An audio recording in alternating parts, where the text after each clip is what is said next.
Hello friends, तो आज हम कुछ एल्फ और ड्रैगन्स की कहानी देखेंगे जो अपने सर्वाइवल के लिए एक दूसरी शैतान एल्फ का सामना करते हैं। उम्मीद करती हूँ आपको ये मूवी पसंद आएगी। तो चलिए शुरू करते हैं। तो मूवी एक मैजिकल लैंड बयाला से शुरू होती है, जहाँ एल्फ के कई सारे कबीलों के साथ साथ कुछ ड्रैगन्स भी रहते हैं।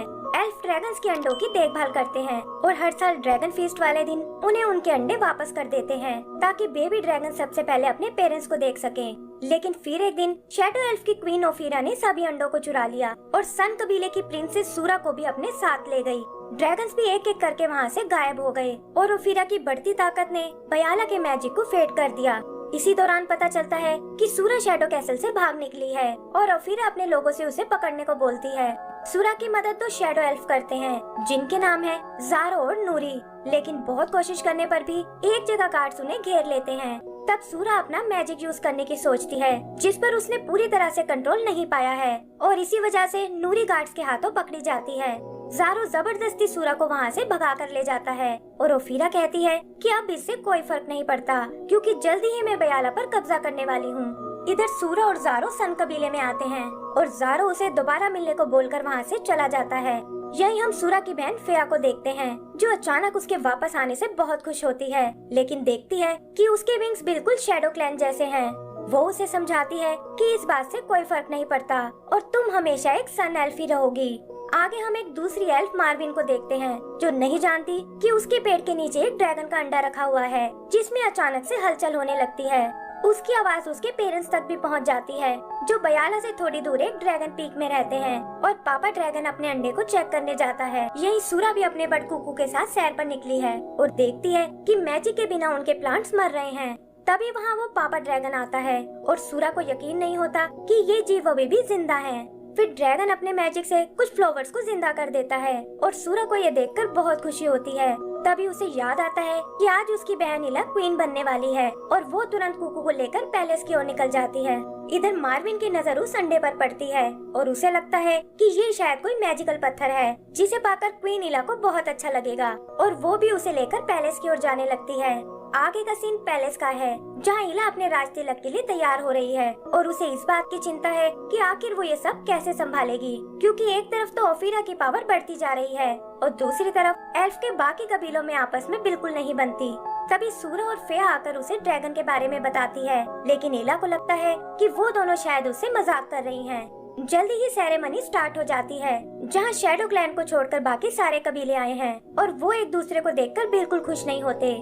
फिर इला अपने क्राउन को एक्सेप्ट करती है और रिवाज के मुताबिक सूरा और फेया को कबीले के रॉयल चार्म्स पहनाती है। तभी वहाँ अचानक ढेर सारे रेवंस आ जाते हैं और सूरा बताती है कि ये सभी ओफीरा के रेवंस हैं और वो उनके थ्रू हमें देख सकती है। ओफीरा खुद को इनवाइट ना किए जाने से बहुत नाराज होती है और कहती है कि जल्दी ही तुम्हें मुझे अपनी क्वीन मानना पड़ेगा। यही हम नूरी को भी देखते हैं जो असल में ओफीरा की ही भतीजी है और वो उसे शैडो क्लैन की अगली क्वीन बनाना चाहती है, लेकिन नूरी को इसमें कोई इंटरेस्ट नहीं है। वहीं रेवेंस के कारण पैलेस में भगदड़ मच जाती है और वो अंडा मार्विन से छूटकर क्रैक हो जाता है। तभी हम ज़ारो को वहाँ आते हुए देखते हैं जिसे देखकर सूरा को बहुत खुशी होती है, लेकिन बाकी एल्फ्स को उसका यहाँ आना बिल्कुल पसंद नहीं आता। तब इला उन्हें बताती है कि इसी ने प्रिंसेस सूरा की जान बचाई थी और हमें इसे अपना फ्रेंड समझना चाहिए। इधर मार्विन फेया को बताती है कि उन रेवंस ने मेरे पत्थर को क्रैक कर दिया है, लेकिन तभी उसमें से एक बेबी ड्रैगन का पैर बाहर आता है और ये देखकर फेया उसे ढक देती है। फिर वो इला से होल को खाली कराने को बोलती है ताकि ड्रैगन वाली बात को सीक्रेट रख सके और यहाँ उन्हें पता चलता है कि मार्विन ड्रैगन्स की भाषा समझ सकती है। मार्विन उन्हें बताती है कि इस ड्रैगन का नाम नुगुर है और ये अपने अंडे से बाहर आना चाहता है, लेकिन वो सब इसके लिए मना कर देते हैं और सूरा बताती है कि इसे पहले अपने पेरेंट्स को देखना होगा वरना इसका मैजिक ब्रेक हो जाएगा। तभी इला को एक आइडिया आता है और वो ड्रैगन फिश को दोबारा शुरू करने को कहती है ताकि ड्रैगन्स उनके किंगडम में दोबारा लौट आएं। लेकिन फेया कहती है कि बिना सारे कबीलों के ये पॉसिबल नहीं हो सकता और शैडो क्लैन इसमें कभी हिस्सा नहीं लेगा। तब सूरा उन्हें बताती है कि हमें ओफीरा की कोई जरूरत नहीं है क्योंकि नूरी भी एक रॉयल प्रिंसेस है और उसके आने से भी काम हो जाएगा। फिर इला ड्रैगन फीस्ट के लिए एक दिन डिसाइड करती है और वो प्लान करते हैं कि सूरा और ज़ारो नूरी को बचाने जाएंगे और फेया और मार्विन नुगुर को उसके पेरेंट्स के पास ले जाएंगे, लेकिन साथ ही वो उन्हें वार्न भी करती है कि ओफीरा को इसका पता नहीं चलना चाहिए वरना वो नुगुर को हमसे छीनने की कोशिश करेगी।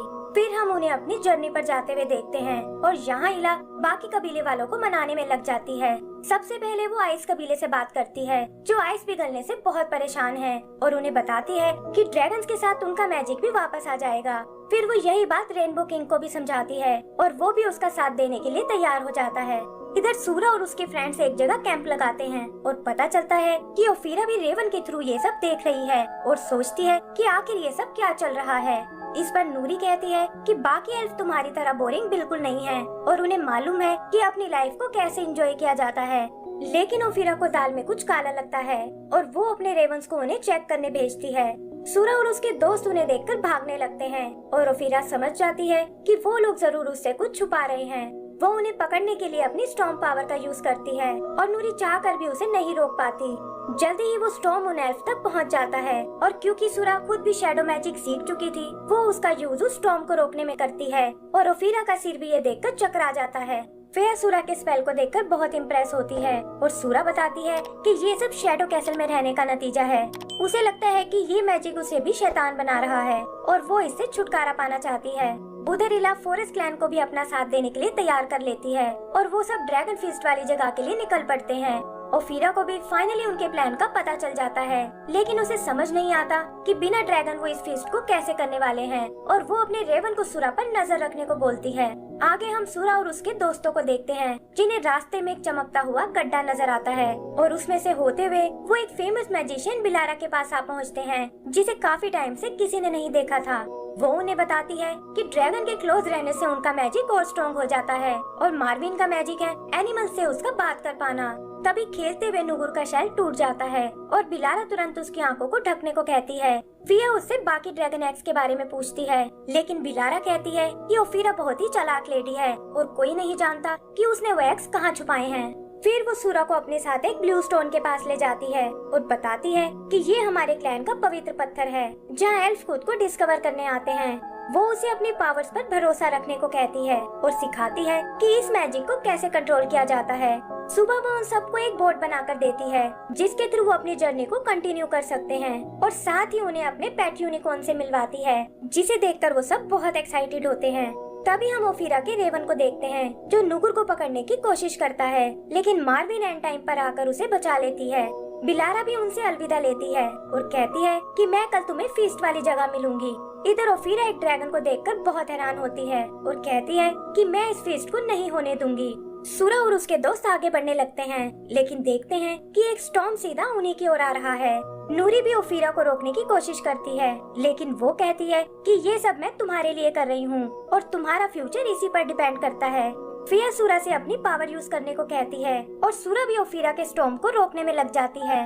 इस पर ओफीरा कहती है कि तुम्हें क्या लगता है कि तुम मेरी पावर से मुझे ही हरा दोगी, और ये कहकर वो उस पर एक थंडर अटैक करती है। सूरा खुद को उससे नहीं बचा पाती और उनकी बोट भी टूटकर नष्ट हो जाती है। फिर जल्दी ही वो तूफान थम जाता है और हम देखते हैं कि ये सब एक बीच पर बेहोश पड़े हुए हैं। होश में आने पर पता चलता है कि वो सब तो शैडो क्लैन के इलाके में हैं और ओफीरा के रेवन उन पर नजर रखे हुए हैं। ओफीरा ये देखकर बहुत खुश होती है और कहती है कि अब उन्हें मुझसे कोई नहीं बचा सकता। इधर वो सब भी जानते हैं कि रेवन के होते वो एक साथ नहीं निकल सकते और तभी सूरा को एक आइडिया आता है। वो मार्विन से अकेले ही ड्रैगन पीक जाने को कहती है और बताती है कि हम यहाँ रहकर नूरी को आजाद कराएंगे। फेया और ज़ारो को लगता है कि मार्विन तो बस एक छोटी बच्ची है और वो ये अकेले नहीं कर पाएगी, लेकिन मार्विन कहती है कि बिलारा ने उसे एक स्पेशल एल्फ बताया था क्योंकि वही है जो ड्रैगन से बात कर सकती है और वो इस मिशन पर जाने के लिए तैयार हो जाती है। तब सूरा कुकू को एक रेवन का रूप देती है और वो उसके पास एक फायर रोज छुपा देते हैं। फिर उनके इशारा करते ही कुकू वहाँ आग लगा देता है और इसका फायदा उठाकर मार्विन नुगुर को लेकर निकल जाती है और सूरा और उसके दोस्त छुप जाते हैं। ओफीरा को भी वहाँ कोई नजर नहीं आता और वो रेवन से सूरा को ढूंढने को कहती है। वो ये भी समझ जाती है कि सूरा यहाँ नूरी को छुड़ाने आई है ताकि ड्रैगन फीस्ट को कंप्लीट कर सके। फिर वो अपने मैजिक से सूरा तक एक मैसेज भेजती है कि तुम ड्रैगन के बदले नूरी को छुड़ा सकती हो और सूरा भी कुछ सोचकर इसके लिए तैयार हो जाती है। यहीं हम मार्विन को देखते हैं जो मुश्किलों से लड़ते हुए आगे बढ़ रही है और उधर बिलारा और बाकी एल्फ भी उनका वेट कर रहे हैं जिन्होंने फीस्ट की पूरी तैयारी कर ली है। इधर सूरा एक एग लेकर ओफीरा के पास आती है और कहती है कि हम यहाँ अपनी डील को पूरा करने आए हैं, लेकिन पता चलता है कि ओफीरा तो धोखे से उन्हें पकड़ना चाहती थी। सूरा उसे समझाने की कोशिश करती है कि ये फीस्ट हमारे सबके भले के लिए है और तुम्हें भी हमारा साथ देना चाहिए। लेकिन ओफीरा कहती है कि तुम लोग मैजिक के बिल्कुल लायक नहीं हो और मैं इस फीस्ट को पूरा नहीं होने दूंगी। वो सूरा से एग को अपने हवाले करने को कहती है, लेकिन देखती है कि उस एग में तो कुकू छुपा हुआ है। गुस्से में वो उन सबको वहाँ बने ड्रैगन पिलर से चिपका देती है और पूछती है कि आखिर वो बेबी ड्रैगन कहाँ छुपा हुआ है। तभी वो नोटिस करती है कि फिया की आंखें ड्रैगन पीक की ओर हैं और वो अपने रेवन से उसी ओर जाने को कहती है। इधर मार्विन फाइनली उस पीक तक पहुंच जाती है और अंदर उसे वो ड्रैगन्स दिखाई देते हैं। नुगुर भी भागता हुआ अंदर आ जाता है और यहाँ वो पहली बार अपने पेरेंट्स को देखता है। ड्रैगन्स उसे पाकर बहुत खुश होते हैं और मार्विन का मिशन भी कंप्लीट हो जाता है। तभी बाहर वो उन रेवंस को आते हुए देखते हैं, लेकिन नुगुर अब उनसे कहाँ डरने वाला था और अपने पेरेंट्स के साथ मिलकर उन्हें भगा देता है। उधर ओफीरा उन सबको जेल में डालने को बोलती है, लेकिन हम देखते हैं कि नूरी ने खुद को फ्री कर लिया है और वो ओफीरा से ये सब बंद करने को कहती है। उसके दोस्त भी कैद से फ्री हो जाते हैं और हम सूरा और ओफीरा को आपस में टकराते हुए देखते हैं। बाकी एल्फ उन गार्ड से लड़ने लगते हैं और जल्दी ही उन्हें चित कर देते हैं। तभी उनकी नजर आसमान में जाती है जहाँ सूरा और ओफीरा एक दूसरे पर अपनी ताकत आजमा रही हैं। तब ओफीरा उसे रोकने के लिए अपनी थंडर पावर यूज करती है और सूरा बैलेंस खोकर नीचे जा गिरती है। उसके फ्रेंड्स उसे चेक करने जाते हैं और तभी हम देखते हैं कि उनके ब्रेसलेट अचानक से चमकने लगे हैं। वो समझ जाते हैं कि ये सब ड्रैगन के मैजिक का असर है और मार्विन ने अपना मिशन पूरा कर लिया है।